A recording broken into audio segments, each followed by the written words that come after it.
we found that the soldiers, the airmen, the sailors that we talked to are prepared to fight today, tonight, if they need to. North Korea may be speeding up its development of sea-based nuclear forces. The North Korean government had been noticeably quiet for several days, but this morning issued a new threat through its state media.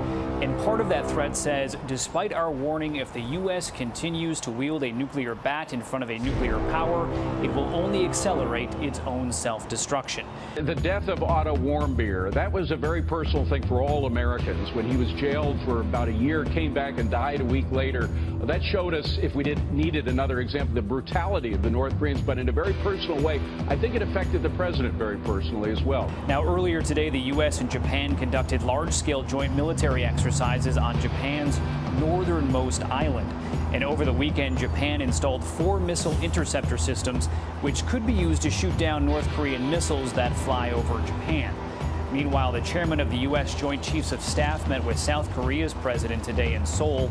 Marine General Joseph Dunford said the United States is ready to use what he called the full range of its military capabilities to defend itself and its allies from North Korea. The U.S.-based North Korea monitoring website 38 North says Pyongyang could be preparing for a new submarine-launched ballistic missile test. Citing recent satellite images of the North Simpo shipyard, the website explained that netting or tarps have been placed over the North Simpo-class submarine, obscuring activities taking place beneath them.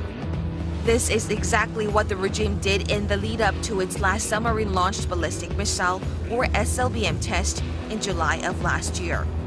Recent ejection tests of an SLBM carried out late last month also suggest a fresh missile test could be on the cards. Pundits say it could also be why the North has not reported on the public activities of its leader Kim Jong-un for the past 2 weeks or so. Kim was last spotted on state-run media on July 31st when he attended a ceremony celebrating the successful launch of its ICBM a few days earlier. They also explained that it's highly likely the regime will carry out a missile test soon, as joint military drills between Seoul and Washington get underway later this month.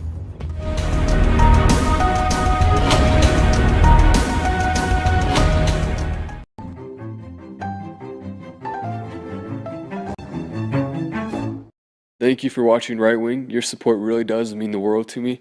I hope you have an amazing rest of the day, and I will see you tomorrow.